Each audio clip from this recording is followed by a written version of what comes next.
ونستعينه ونستغفره ونؤمن به ونتوكل عليه ونعوذ بالله من شرور أنفسنا ومن سيئات أعمالنا من يهده الله فلا مضل له ومن يضلله فلا هادي له ونشهد أن لا إله إلا الله وحده لا شريك له ونشهد أن سيدنا وحبيبنا ومولانا محمدا عبده ورسوله أما بعد قال الله تعالى في محكم القرآن المجيد أعوذ بالله من الشيطان الرجيم بسم الله الرحمن الرحيم وإذ فرقنا بكم البحر فأنجيناكم وأغرقنا آل فرعون وأنتم تنظرون وقال نبينا محمد رسول الله صلى الله عليه وسلم أنا خاتم النبيين لا نبي بعدي أو كما قال عليهم الصلاة والسلام. புகழ் அனைத்தும் ஏக இறைவன் அல்லாஹ் ஒருவனுக்கே உரித்தாகட்டுமாக. அகிலங்களின் அருள்கொடை அருமைநாயகம் முஹம்மது ரசூலுல்லாஹி ஸல்லல்லாஹு அலைஹி வஸல்லம் அவர்களின் மீது ஸலாத்தும் சலாமும் என்றென்றும் நிறைவாக நிலவட்டுமாக. சஹாபாக்கள், தாபிஈன்கள், ஷுஹதாக்கள், வலிமார்கள், குறிப்பாக நம்மை ஈன்றெடுத்த பெற்றோர்கள், வாழ்ந்தும் மறைந்தும் இருக்கும் அனைத்து நல்லுள்ளங்கள், உலக மார்க்க கல்வியின் ஆசிரியர்களாக இருந்த பெருமக்கள் அனைவரின் மீதும் அல்லாஹுவின் அன்பும் கருணையும் என்றென்றும் நிறைவாக நிலவட்டுமாக. ஆமீன் பிஹக்கி ரசூலுல்லாஹி ஸல்லல்லாஹு அலைஹி வஸல்லம். அல்லாஹுவின் பேரருளால் இஸ்லாமிய காலங்களில், ஆண்டுகளில் ஒரு புத்தாண்டாக முஹர்ரம் எனும் இந்த மாதத்தில் நுழைந்திருக்கிறோம். ஹிஜ்ரி 1447 தொட்டிருக்கிற நாம் தொடர்ந்து நம்மளுடைய பயணங்களை, வாழ்க்கையின் எல்லா காரியங்களையும் அல்லாஹ் லேசுபடுத்தி தந்தருள்வானாக. முஹர்ரம் என்ற இந்த பெயருக்குரிய இந்த மாதம் ஹதீஸில் நீங்கள் தேடி பார்த்தால் உலமாக்களிடம் இந்த மாதத்திற்கு ஷஹருல்லா, அல்லாஹுவின் மாதம் என்று அறிவிக்க செய்யப்பட்டிருக்கிறது. ஏன் இது அல்லாஹுவின் மாதம் என்றால், இந்த மாதத்தில் அல்லாஹு ரப்புல் ஆலமீன் அடியார்களோடு அதிகமான தொடர்புடையதாக, குறிப்பாக இவர்களுடைய பிரச்சனைகளுக்கு தீர்வு தரும் வண்ணமாக எண்ணற்ற பாதுகாப்புகளை அல்லாஹு வழங்குகிற மாதமாக இந்த மாதத்தில் அல்லாஹு ஒரு நாளை வைத்திருக்கிறான்.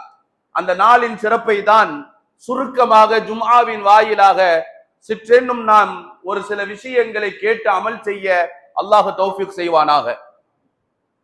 ஆஷுரா என்று சொல்லப்படும் நாள். ஆஷுரா என்றால் என்ன அர்த்தம்? அரபியிலே அஷரு என்றால் 10 என்று அர்த்தம். ஆஷுரா என்றால் 10ஆம் நாள் என்ற பொருளும் உண்டு. ஆஷுரா என்கின்ற அரபு வாக்கு, அந்த அரபு வார்த்தையினுடைய மூலாதனத்தை பார்த்தால் அஷரத்துல் லைல், இரவின் 10 என்ற ஒரு பொருளும் உண்டு. 10ஆம் நாள் இரவு என்றும் அதற்கு அர்த்தப்படும்.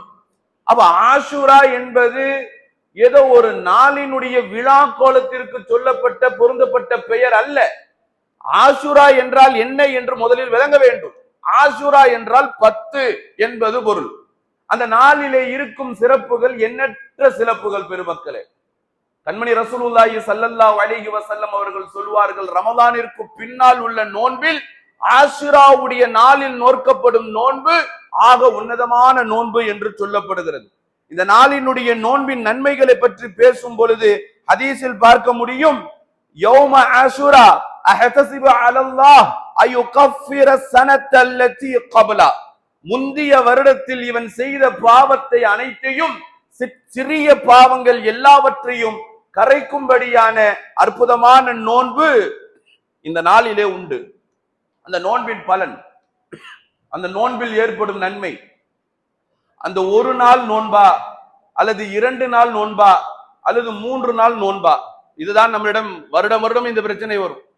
பொதுவா நம்மளுடைய மக்கள்கிட்ட ரொம்ப பெரிய குழப்பம் என்னன்னா, அரபு சொற்கள் ரெண்டும் ஒன்று போன்று இருப்பதனால அரஃபாவுடைய நோம்பையும் இதையும் ரொம்ப கன்ஃபியூஸ் பண்ணிப்பாங்க. அரஃபாவுடைய நோன்பை 2 நோன்பு பிடிச்சுக்குவாங்க. ஏன்னா அதுவும் பிற 9-10 வரும்போது அதையும் 2 பிடிச்சிருவாங்க. அது 1 அரஃபாவுடைய நாள். ஆஷுராவுடைய நாளினுடைய நோன்பு என்ன என்று அல்லாமா இப்னுல் கய்யிம் ரஹ்மத்துல்லாஹி அலைஹி அவர்களிடம் கேட்கப்பட்டுச்சு. இப்னுல் கய்யிம் ரஹ்மத்துல்லாஹி அலைஹி அவர்கள் மிகப்பெரிய மார்க்க மேதை. அவர்கள் சொன்னார்கள் 3 வகையான நோன்பு இந்த ஆஷுராவில் விவரிக்கப்படும். முதலாவது, யூதர்கள் அல்லாஹ்வின் தூதர் நபி ஸல்லல்லாஹு அலைஹி வஸல்லம் வந்து நின்றார்கள். யஹூதி வந்து நின்று கேட்பார், நாங்கள் இன்று நோன்பு பிடித்து சந்தோஷமாக இருக்கிறோம் என்று சொல்வார். அங்க இருக்கக்கூடிய ஸல்லல்லாஹு அலைஹி வஸல்லம் கேட்பாங்க, இன்னைக்கு என்ன எதுவும் ஃபெஸ்டிவல்லான்னு கேட்பாங்க. உங்களுக்கு ஏதாவது விசேஷமான நாளா? இல்ல, இன்றைய நாளில் தான் எங்களுடைய நபி மூசா அவர்கள் பாதுகாக்கப்பட்ட நாள். கடல் 2ம் பிறந்து அதிலே மூசாவும் அலைஹி ஸலாத்து வஸலாம் அவர்களோடு இருந்தவர்களும் பாதுகாக்கப்பட்டு ஃபிரௌனோடு இருந்தவர்களும் அதே நேரத்தில் 2 பலன்கள் எங்களுக்கு கிடைத்தது. ஒன்று, எங்கள் நபியும் எங்களோடு இருந்த எங்களுடைய கூட்டத்தார்களும் பாதுகாக்கப்பட்டது. இன்னொன்று, எங்களை அடித்தொழிக்க வேண்டும் என்று நினைத்த ஃபிரௌனும் அவனுடைய கூட்டமும் அதே பிளவின் பொழுது கடலால் மூழ்கடிக்கப்பட்டார்கள். குர்ஆனில் அல்லாஹ் சொல்லுகிறான் அந்த ஆயத்தை, வஇத் ஃபரக்னா பிக்குமுல் பஹர, கடலை 2ஆக நாம் பிளந்தோம் என்று அல்லாஹ் சொல்லுகிறான், பிரித்தோம் என்று சொல்லுகிறான். கடலினுடைய வரிசை உங்களுக்கு தெரியும். கடல் அலை எப்பொழுதும் ஒன்று முன்னால் வரும், பிறகு அந்த ஓரத்தில் எங்கே இருக்கிறதோ அங்கே இருக்கிற இடத்தில் அந்த அலைகள் வரும், பிறகு எந்த இடத்தில் படர்கிறதோ அங்கு அலைகள் ஓரமாக வந்து நிற்கும். சில இடங்களில் அலைகள் வராது, சில இடங்களில் தீவு பகுதிகளில் அப்படியே சற்றென்று அது அப்படியே ஜம்பித்து போய் அந்த இடத்திலே கட்டி போய் நிற்கும். அது அலைகளாகவும் இல்லாமல் குளங்களாகவும் தெரியாமல் கடல் நீரால் வாய்க்காலிடப்பட்டு ஆங்காங்கே தீவுகளாய் கொத்தளிக்கும். இப்படிதான் கடலினுடைய மறுபாலன்கள். ஆனால் இந்த கடல் மத்தியிலே ஒரு பிளவை ஏற்படுத்தி அதை அலையாய் உருவைக்க கொடுத்து அங்கு மனிதர்கள் நடந்து செல்கிற அளவுக்கு ஒரு பாதை அமைத்து அல்லாஹ் அதை சொல்லுகிறான். ஏன் இதை குர்ஆனில் சொல்லுகிறான் தெரியுமா? இந்த செயலை துன்யாவில் யாரும் செயற்கையாகவும் செய்ய முடியாது என்பதற்காக சொல்லுகிறான். செயற்கையாக கூட இப்படி கடலை பிளந்து ஒரு பாதையை அமைத்து ஒருவரை பாதுகாப்பதும் ஒருவர்களை மூடுவதும் முடியாது. நீ கடலுக்குள்ள எத்தனை பில்டர் போடலாம், கடலுக்குள்ள எத்தனை விதமான கண்ணாடி பெட்டிகள் அறைகள் வைத்துக் கொள்ளலாம், அங்கு வரக்கூடிய மீன்கள் எல்லாம் சுற்றுலா தலங்களாக பார்த்து ஒரு அமைப்பை ஏற்படுத்தலாம், ஆனால் கடலை பிளக்க முடியாது. வயித் ஃபரக்னா பிக்குமுல் பஹர ஃபஅன்ஜைனாக்கும், உங்களை நாம் அதிலிருந்து வெற்றியடைய செய்தோம் என்று அல்லாஹ் சொல்லுகிறான். மூசா அலைஹி ஸலாத்து வஸலாம் அவர்களையும் அவருடைய கூட்டத்தையும் சொல்லிவிட்டு அல்லாஹ் சொல்லுகிறான், வஅக்ரக்னா ஆல ஃபிரௌன், ஃபிரௌனையும் ஃபிரௌனின் குடும்பத்தையும் அதிலே மூழ்கடித்தோம்.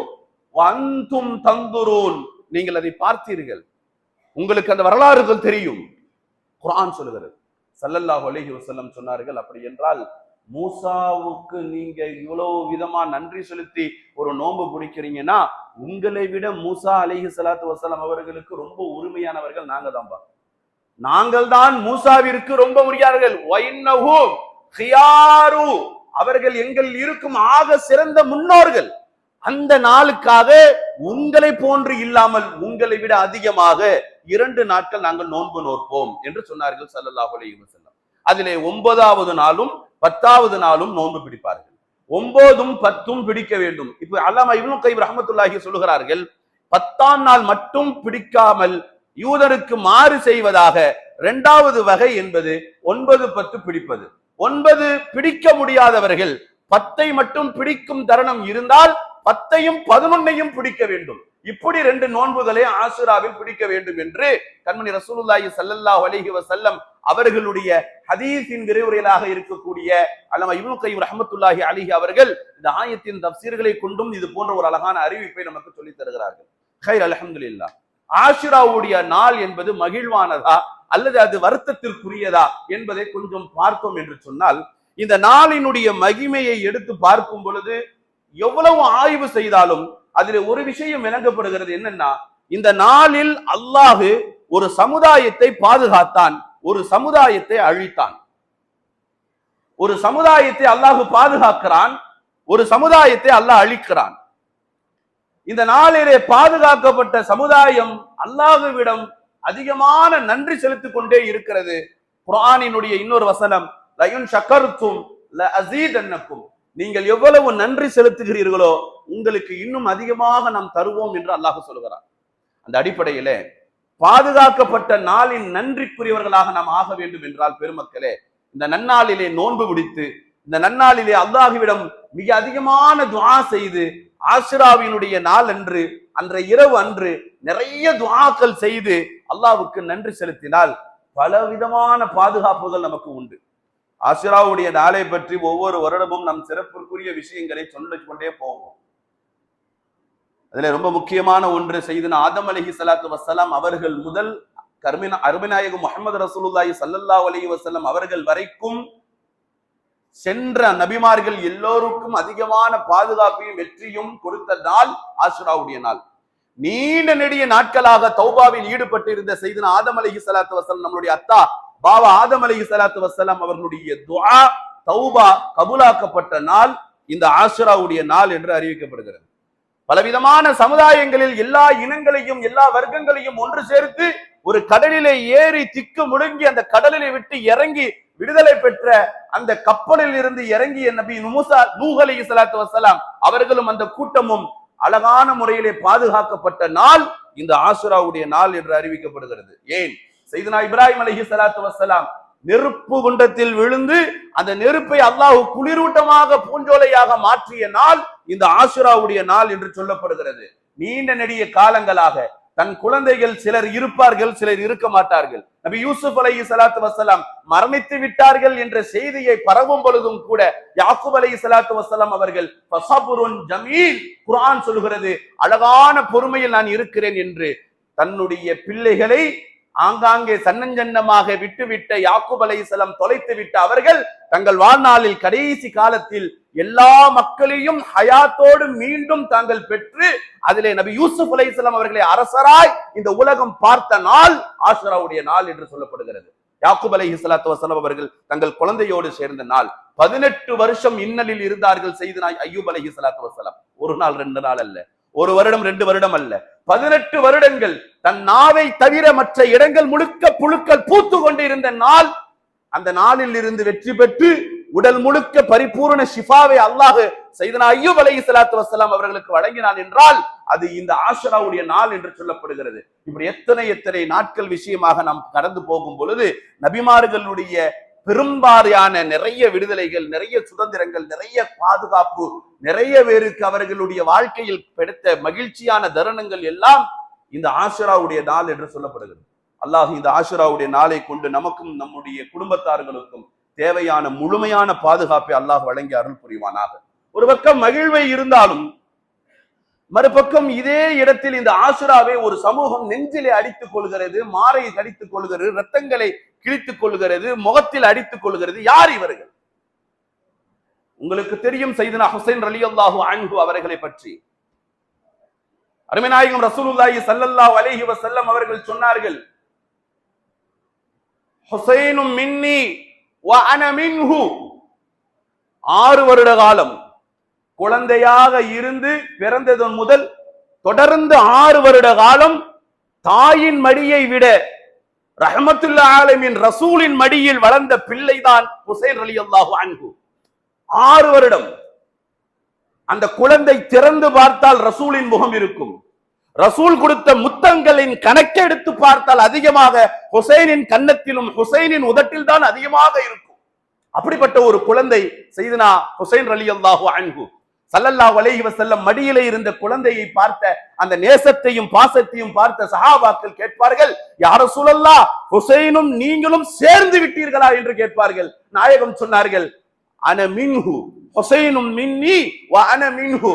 நான் ஹுசைனிடம் இருக்கிறேன், ஹுசைன் என்னிடம் இருக்கிறார் என்றார்கள் ஸல்லல்லாஹு அலைஹி வஸல்லம். அந்த நபி ஸல்லல்லாஹு அலைஹி வஸல்லம் அவர்கள் சொன்ன வார்த்தை இது. ஸல்லல்லாஹு அலைஹி வஸல்லம் சொன்னார்கள், ஹசன் ஹுசைனை வைத்து விட்டு அருகாமையிலே வைத்து விட்டு சொன்னார்கள், என்னை ஒருவர் நேசிக்க வேண்டும் என்றால் என்னை நேசிக்க வேண்டும் என்பது அல்ல, வமன் அஹப்பஹுமா, ஹசனையும் ஹுசைனையும் ரலியல்லாஹு அன்ஹுமா யார் நேசிக்கிறார்களோ ஃபக்கத் அஹப்பனி, அவர்கள் என்னை நேசித்ததை போன்றே என்றார்கள் பெருமானார் ஸல்லல்லாஹு அலைஹி வஸல்லம். ஹசன் ஹுசைனை நேசிப்பது ஒவ்வொரு முஸ்லிமின் மீது கட்டாய கடமை என்பது அஹ்லே சுன்னத் வல் ஜமாஅத்தினுடைய கொள்கையின் தீர்ப்பாகும். அப்படிப்பட்ட ஒரு நிலை ஹசன் ஹுசைன் ரலியல்லாஹு அன்ஹு ஸல்லல்லாஹு அலைஹி வஸல்லம் சொன்னார்கள், இதே ஹுசைன் என் பேர பிள்ளை என் கூட்டத்தால் என்னுடைய நாட்களிலுக்கு பின்னால் கொல்லப்படுவார் என்று சொன்னார்கள் பெருமானார் ரசூலுல்லாஹி ஸல்லல்லாஹு அலைஹி வஸல்லம். பெருமக்களே, மிக மோசமான தருணம் அது. தொடர்ந்து கலீஃபாவாக தேர்வு முறையில் வந்த வரிசை முஆவியா வந்ததற்கு பின்னால் முஆவியாவின் மகன் யஸீத் வருகிறார். யஸீத் தேர்வு முறையில் வரவில்லை, வாரிசு முறையில் வருகிறார். ஒட்டுமொத்த முஸ்லிம்களின் எதிர்ப்பு தெரிவிக்கிறது. முஆவியாவினுடைய கூட்டம் பலமும் பெருசாக இருக்கிறது, முஸ்லிம்களின் கூட்டம் சுருக்கமாக மாறுகிறது. என்ன செய்வது என்று தெரியவில்லை. தனிப்பட்ட முறையில் யஸீதுடைய வரலாற்றை எடுத்து பார்த்தால் நல்லவன் அல்ல. இப்னுல் கசீர் ரஹ்மஹுல்லாஹ், இப்னு கசீர் தஃப்சீர்ல நீங்க பாத்தீங்கன்னா தெரியும், யஸீதை பற்றிய அவனுடைய நடவடிக்கை பற்றி பேசும் பொழுது அவன் வாழ்நாளில் ஃபர்லு தொழுகையே தொழுகாதவன், அவன் எப்படி கலீஃபாவாக ஆக முடியும் என்று எழுதியிருப்பார். ஒரு ஃபர்லு தொழுகை தொழுகாதவன் அவன் எப்படி கலீஃபாவாக ஆக முடியும்? அல்லாஹ் அவனுக்கும் அந்த கூட்டத்தாரர்களுக்கும் நாசத்தை தருவானாக. சேர்ந்து விட்டு எல்லோரும் ஒன்று நின்று உபைதுல்லா இப்னு ஜியாத் என்ற தன் கூட்டத்தில் உள்ள தளபதியை ஒருவன் நியமித்து போருக்கு புறப்படுகிறது. ஹுசைன் ரலியல்லாஹு அன்ஹு அவர்கள், நான் எதிர்த்து கேட்பேன், நான் எதிர்த்து நிற்பேன், அவன் எப்படி வர முடியும் என்று நான் செல்கிறேன் என்று வந்து நிற்கிறார்கள். எல்லோரும் தடை செய்கிறார்கள். மூத்த சஹாபாக்கள், ரசூலுல்லாஹ்வுடைய காலத்துக்கு பின்னாடி, கலீஃபாக்களுடைய காலத்திற்கு பின்னாடி, இப்னு அப்பாஸ் ரலியல்லாஹு அன்ஹுமா பெரும் மூத்த சஹாபி, தாயிஃபிலே உறங்கி கொண்டு இருக்கும் அல்லமா இப்னு அப்பாஸ் ரலியல்லாஹு அன்ஹுமா அவர்கள் தடை செய்கிறார்கள். போக வேண்டாம், நிலைமை சரியில்லை ஹுசைன், உன்னை இழப்பதற்கு எங்கள் மனம் வாடுகிறது என்று சொல்வார்கள். அப்துல்லாஹ் இப்னு உமர் ரலியல்லாஹு அன்ஹு அவருடைய மகனார் அப்துல்லா ரலியல்லாஹு அன்ஹுமா அவர்கள் வந்து நிற்பார்கள். வேண்டாம் ஹுசைன், அவசரப்பட வேண்டாம், கொஞ்சம் நிதானமாக இருங்களேன் என்று சொன்னார்கள். ஏன்? ஷாயிர் ஃபர்ஸக் என்று சொல்லக்கூடிய மாபெரும் கவிஞர் வந்து சொல்வார், ஹுசைனுடைய வாகனத்திற்கு முன்னால் வந்து ஹுசைனின் முகத்தை பார்த்து, ஹுசைன், என்னுடைய மூக்கில் அதோ அந்த கூஃபாவில் இருந்து மரண வாடை வருகிறது, ஹுசைன் செல்ல வேண்டாமா என்று சொல்வார். ஆனால் ஈமானிற்காக, உலகத்திலே இருக்கிற அநீதிகளை தட்டி கேட்காமல் மதினத்து வாசிகள் உறங்க மாட்டார்கள் என்ற வரலாற்றை நிலைநிறுத்த வேண்டும் என்பதற்காக ஹுசைன் ரலியல்லாஹு அவர்கள் எல்லாவற்றையும் தாண்டி தன் படையை 80 பேரை கொண்டு ஆரம்பம் செய்கிறார்கள். பக்தாதுடைய இடத்தில், அங்கு இருக்கிற ஒரு பாலைவன பூமியில் ஒரு ஓரத்தில் கர்பலா என்கின்ற ஒரு இடத்தில் போய் நிற்கிறார்கள். யஸீத் பட்டாளத்தோடு வருகிறான். உலகத்தினுடைய வரலாற்றிலே ஒரு மாவீரன், உலகத்தின் வரலாற்றில் ஒரு மாவீரன் தன் உயிர் இருக்கும் பொழுது 18 அம்புகளையும் தன் உடல் முழுக்க வைத்தும் கூட மரணிக்காமல் தொடர்ந்து அடுத்த நகர்வு எடுத்து வைத்தது யார் என்றால் ஹஜ்ரத் ஹுசைன் ரலியல்லாஹு தஆலா அன்ஹு தான். 18 அம்புகள் எத்தனை பட்டாலும் நின்றார்கள். இந்த அநீதம் ஒளிந்தே தீரும் என்று உரைத்தார்கள். சொல்ல போனால் ரசூலின் குடும்பத்தார்கள் 11 பேர் சன்னஞ்சன்னமாக ஷஹீதாக்கப்பட்ட கர்பலாவுடைய யுத்தம் நடந்த நாள் இந்த ஆஷுராவுடைய நாள். பெருமக்களே, அப்போ மகிழ்வாக இருப்பதா அல்லது கவலையாக இருப்பதா என்றால் ரெண்டும் தேவையில்லை. இறைவனுக்கு நன்றி செலுத்துபவர்களாக இருக்க வேண்டும் என்பதுதான் இந்த ஆஷுரா நமக்கு தரும் பாடம். அதற்கு பெருமானார் ஸல்லல்லாஹு அலைஹி வஸல்லம் ஒரு ஹதீஸ் நமக்கு சொல்லித் தருவார்கள். உலகத்தில் வாழும் காலங்களில் அல்லாஹ்விடம் நாம் பாதுகாப்பை கேட்க வேண்டும். பெருமக்களே, ஏதோ வாழ்கிறோம், ஏதோ ஓடுகிறது, எது நடந்தாலும் அது தக்தீர் என்று தாந்தொன்னி தினமாக இருக்கக்கூடாது. நமக்கு உடம்பிலே ஏற்படுகின்ற நோய் வந்து விட்டால் ஒரு மருத்துவரை போய் சந்திக்கிறோம். வீட்டிலே ஏதாவது ஒரு ஓட்டை வந்து விட்டால் இன்ஜினியரை சந்திக்கிறோம். ஆடையில் ஏதாவது ஓட்டை வந்து விட்டால் டெய்லரை சந்திக்கிறோம். ஏற்படும் குறைகளை அதனுடையவர்களை போய் சந்திக்கிறோம். வாழ்நாளில் சில ஓட்டைகள் அவ்வப்போது வரத்தான் செய்யும். வாழ்நாளில் சில நஷ்டங்கள், கஷ்டங்கள், துயரங்கள் வரத்தான் செய்யும். யாரிடம் போய் நிற்பது? அல்லாஹ்விடம் போய் நிற்க வேண்டும். அல்லாஹு வாஹிதுல் கஹ்ஹார், அல்லாஹு மன்னான், உபகாரம் செய்யும் அல்லாஹ்விடம் போய் நில்லுங்கள். பெருமக்களே, நிச்சயமாக அல்லாஹ் உங்களுக்கு பாதுகாப்பை தருவான். ஸல்லல்லாஹு அலைஹி வஸல்லம் அவர்கள் சொன்னார்கள், உஸ்மான் இப்னு அஃபான் ரலியல்லாஹு அன்ஹு அவர்கள் அறிவிக்கக்கூடிய ஹதீஸ், மன் கால ஃபி ஸபாஹ் ஸலாத்து மர்ராத்தின் லம் துஸிபுஹு ஃபஜ்அத் பலாஇன், ஒரு மனிதன் தன் வாழ்நாளில் காலையில் எழுந்து 3 முறை, ஸலாத்து மர்ராத் 3 முறை, பிஸ்மில்லாஹில்லதி லா யதுர்ரு மஅ இஸ்மிஹி ஷைஉன் ஃபில் அர்தி வலா ஃபிஸ் ஸமாஇ வஹுவ ஸமீஉல் அலீம், 3 முறை காலையில் எழுந்து யார் சொல்லுகிறாரோ ஹத்தா தும்ஷி, அவர் மாலை ஆகிற வரைக்கும் திடீர் மரணங்களோ திடீர் விபத்துகளோ திடீர் கஷ்டங்களோ நேரிடாது என்றார்கள் உத்தமர் முஹம்மது ரசூலுல்லாஹி ஸல்லல்லாஹு அலைஹி வஸல்லம். வமன் காலஹா ஃபில் மசாஇ, யார் மாலையிலே 3 முறை பிஸ்மில்லாஹில்லதி லா யதுர்ரு மஅஸ்மிஹி ஷைஉன் ஃபில் அர்லி வலா ஃபிஸ் ஸமாஇ வஹுவ ஸமீஉல் அலீம் என்ற இந்த தஸ்பீஹை 3 முறை போதும் ஓதினால் ஹத்தா துஸ்பிஹ், மறுநாள் காலை வரைக்கும் அவர்களுக்கு திடீர் ஆபத்துகள் திடீர் விபத்துகள் எதுவும் ஏற்படாது என்றார்கள் கண்மணி ரசூலுல்லாஹி ஸல்லல்லாஹு அலைஹி வஸல்லம். வாழ்நாளில் இந்த ஆஷுராவில் நுழைந்து நோன்பு நோற்போம். சனி ஞாயிறு ஆகிய நாளை மறுநாளும் இன்ஷா அல்லாஹ் நம்முடைய பள்ளியிலும் இஃப்தாருடைய ஏற்பாடு செய்யப்பட்டு இருக்கிறது. ஆஷுராவுடைய நோன்பை நோற்றுக் கொள்ளுங்கள். அல்லாஹ்விடம் நிறைய பாதுகாப்பை தேடுங்கள். இந்த தஸ்பீஹை நம் வாழ்நாளில் தொடர்ந்து அமல் செய்வதற்கு நம்முடைய சகோதரிகளிடமும் தாய்மார்களிடமும் சொல்லி இன்ஷா அல்லாஹ் இதை அமல் புரியுங்கள். எல்லாம் அல்லாஹ் அம்பியாக்களுக்கு வழங்கிய பாதுகாப்பை போன்று நமக்கும் நம் சந்ததியர்களுக்கும் அல்லாஹ் வழங்கிய அருள் புரிவானாக. வ ஆகிரு தஅவானா அல்ஹம்துலில்லாஹி ரப்பில் ஆலமீன்.